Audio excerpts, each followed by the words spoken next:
otro tema en T13 Digital PM, porque mediante 2 recursos el Servicio de Evaluación Ambiental que hablamos de la Secretaría Técnica del Comité de Ministros planea revertir la decisión jurídica adoptada por el Tribunal Ambiental de Antofagasta. Además, notificaron que ningún ministro que resolvió en enero del 2023 sobre el proyecto Dominga será parte de una nueva resolución del Ejecutivo. Sobre este proyecto queremos analizar esta decisión y el futuro de ello con Marcelo Mena, exministro de Medio Ambiente. ¿Cómo está? Buenas tardes.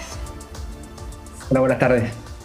Bueno, y vamos a comenzar por esta decisión del primer Tribunal Ambiental de Antofagasta, que de cierta forma revive el proyecto Dominga y que lleva finalmente al Servicio de Evaluación Ambiental a presentar estos 2 recursos. ¿Nos puede explicar de qué se tratan? Sí, efectivamente, hace unas 2 semanas, el Tribunal Ambiental revirtió el rechazo del Comité de Ministros aduciendo 2 causas. Una, de que había un conflicto en el sentido de una falta de inhabilidad por parte de algunos ministros que habían pronunciado previamente su opinión con respecto al proyecto, y también pronunciándose con respecto a de que el Comité de Ministros había rechazado este proyecto con temas que ya habían sido resueltos en un dictamen del año 2021, en donde se decía que las razones para rechazar el proyecto, como la línea base insuficiente o que habían impactos al medio marino, no podían ser utilizados en este contexto. Entonces, lo que hace hoy día el CEA va a casación, es decir, apela ante la Corte Suprema ambos casos, diciendo que no hay un conflicto de interés por parte de los ministros de Medio Ambiente y en ese caso minería, como se dijo la vez pasada, y también de que las razones por las cuales se rechaza el proyecto son fundadas en el contexto de que son una línea base insuficiente, que hay impactos y compensaciones que no han sido debidamente evaluadas y por tanto tiene que rechazarse el proyecto. Eso es lo que hace. Pero que al mismo tiempo también le pide a la Corte Suprema que le pida al Tribunal Ambiental que suspenda el proceso propio, porque a diferencia de los procesos judiciales que uno conoce típicamente, en que la apelación significa un cese del fallo hasta que esté resuelto por la instancia superior, en este contexto queda vigente el tema de que había dictaminado el Tribunal Ambiental y por tanto tiene que pedirse que se suspenda. Se suspende se solicita esa suspensión. Y en ese contexto se ve obligado el Comité de Ministros igual a sesionar para cumplir la sentencia, y en ese contexto dice que los ministros que ya fallaron la vez anterior, en caso de tener que realmente van a estar inhabilitados. Eso es básicamente el proceso. Claro, pero a ver, partamos con lo que ocurrió el 9 de diciembre, la semana de este mes, digamos. El Tribunal Ambiental revive, como lo habíamos dicho, este proyecto, y es ahí donde aparece el CEA y presenta estos 2 recursos, uno para impugnarlo y el otro para que se ponga en pausa de cierta forma, porque si no se logra impugnar, el proyecto puede avanzar. Eso lo tenemos de esa forma. Eso es por un lado. Sí, exactamente, pero esto no significa que se le esté dando la razón al Tribunal Ambiental de que hay que inhabilitar los ministros. La razón por la cual se inhabilitan es la verdadera razón por la cual tienen que inhabilitarse los ministros que ya habían emitido efectivamente una votación previa y por tanto no podrían votar en este contexto si es que estuvieran obligados a ello. Y va al fondo diciendo que en realidad lo que comete el Tribunal Ambiental es una ilegalidad, limitar el ámbito de acción del Comité de Ministros, porque en la práctica si uno lo ve de la siguiente forma: hay una reclamación por parte de la ciudadanía de que la aprobación en agosto de 2021 durante el gobierno del presidente Piñera no cumple la legalidad porque no se hace cargo de sus consultas ciudadanas, en la participación ciudadana. Y en ese contexto el Comité de Ministros tiene que resolver esas preguntas y por tanto al verse obligado a limitar los ámbitos de acción, por ejemplo, si la comunidad dice quiero que usted evalúe porque fue mal evaluado los impactos del medio marino de este proyecto portuario con respecto a especies como el pingüino Humboldt, y el Tribunal Ambiental dice usted no se puede pronunciar con respecto a eso, deja de camisa una camisa de fuerza al Comité de Ministros, casi obligándolo a aprobarlo y entendiendo de que hoy día los informes técnicos dicen completamente lo contrario, así también los informes de los mismos científicos de la zona de la Universidad Católica del Norte, hace muy difícil su actuar y por tanto entiende el CEA de que esto es una limitación indebida hacia el Comité de Ministros de su atribución y por tanto lleva esto a la Corte Suprema. Ya, y respecto a la inhabilitación de los ministros, la razón que explicó ayer la ministra Maysa Rojas es que ellos habían expresado con anterioridad su postura respecto a este tema y hablaba de enero del 2023, cuando ellos, 5 de los 6 ministros que están actualmente en este comité, habían rechazado este proyecto. De cierta forma se conoce cuál es su postura respecto a ello, y ellos por esa razón se inhabilitan. Pensando en ese punto, ¿debieron haberlo hecho antes o no está bien que lo hayan hecho?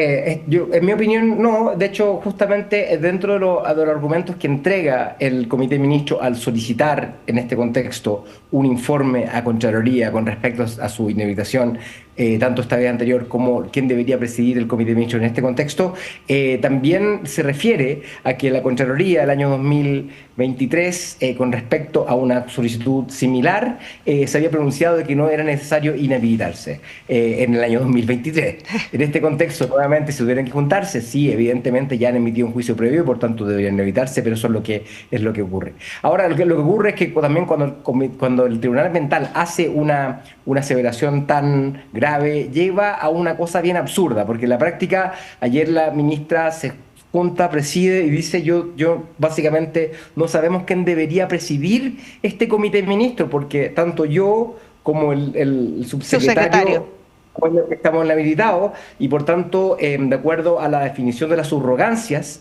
esta subrogancia generalmente es entregada, hay una contradicción, algunos dicen que debería ser el Ministerio de Cultura o el de Salud. O por ejemplo, o algún otro, sí, pero en cierta forma alguien debería ser que no es un ministro en la cartera.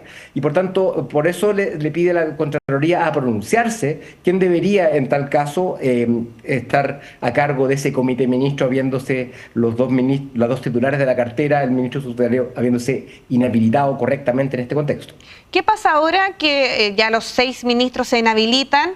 Entendemos que hay un proceso que se puede seguir acá que tiene que ver con que pueden asumir los subsecretarios de las 6 carteras, no en el caso de Medio Ambiente porque él también está inhabilitado, pero asumiendo que entran los subsecretarios. Hay un plazo que tienen que cumplir, que entiendo que es hasta el 31 de diciembre, que no se lograría. Sí.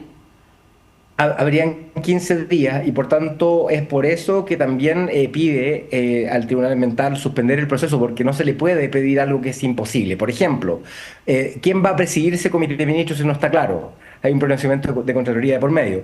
Y también, básicamente, porque tiene todo sentido suspender el proceso si es que esto está llevándose al Tribunal, a la Corte Suprema. Y por tanto, la Corte Suprema perfectamente puede fallar y dejar completamente borrado el fallo del Tribunal Ambiental y así dejar ratificado el rechazo que estableció el Comité de Ministros el año 2023.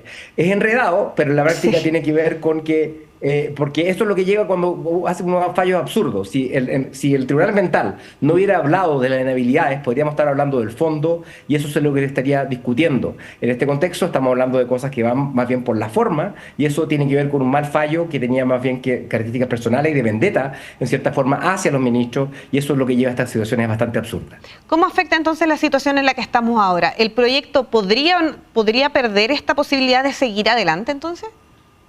Sí, las dos opciones más claras parecieran ser que se ratifique lo que dice el Tribunal Ambiental y estaríamos en la condición actual. Tiene que sesionar el Comité de Ministros. Si esto ocurre durante este gobierno, vamos a encontrarnos con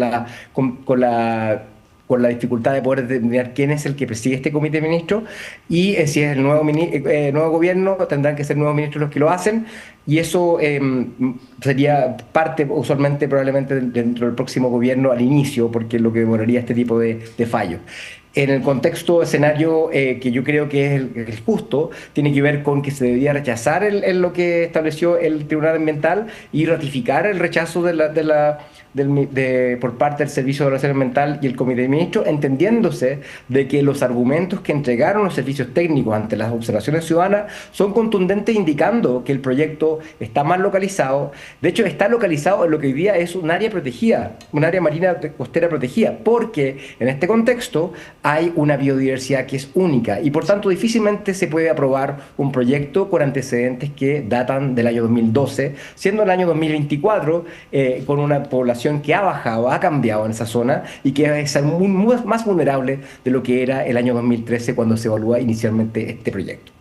O sea que estamos en la situación actual por una situación más bien de papeleo que por las razones por las que se estaba apelando, que tiene que ver con un detalle técnico ambiental.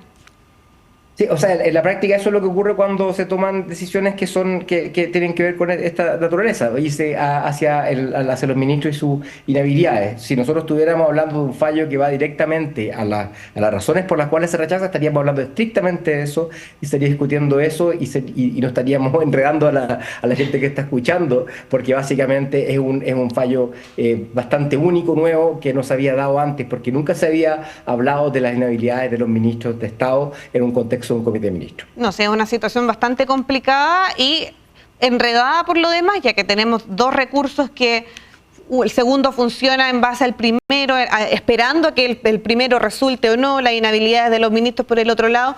Entonces lo que queda ahora es solamente esperar que se cumplan estos 15 días de plazo y ver ya qué ocurre el próximo año entonces.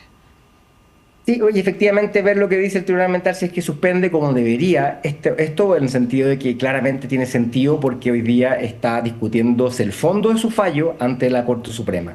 Entonces volvamos y recalquemos qué significa este proyecto. Este es un proyecto que es importante en cuanto al tamaño de su inversión. Sin embargo, tiene un vicio de origen, que está emplazado dentro de la zona de reproducción de una especie única en Chile, que es el pingüino Humboldt, así también ballenas jorobadas, ballenas fin y, por cierto, también chungungos, que son especies protegidas. Se dice que esto no va a afectar supuestamente a estas poblaciones porque hay distintos tipos de protecciones que quienes conocen los comportamientos de estas especies están en peligro, se entiende que van a ser afectados, porque en la práctica una obra portuaria con una obra minera constante, con generación de ruidos, contaminación lumínica, entre otras cosas, afecta negativamente. Lo que dice el Tribunal Ambiental es que esto fue evaluado con una línea base que data del año 2013, pues bien, estamos en 2024 y evidentemente las cosas han cambiado y en lo mínimo deberían actualizarse la línea base para poder determinar si este proyecto efectivamente afecta o no el medio ambiente. Con las condiciones que hay, el Comité de Ministros que me tocó a mí presidir el año 2017 como el año 2023, con dos ministros independientes y técnicos especialistas en el tema, básicamente nos encontramos con que este proyecto se rechaza por antecedentes técnicos y no políticos, ni presiones políticas de ninguna naturaleza. Perfecto, vamos a ver entonces qué sucede dentro de las próximas semanas y quizás ya el próximo año y qué ocurre más adelante con este proyecto de la minera Dominga. Muchas gracias, Marcelo, por esta entrevista. Encantado, gracias. Marcelo Mena, exministro de Medio Ambiente, estuvo conversando acá con nosotros en T13 Digital PM. Nosotros vamos a una pausa y seguimos con más informaciones.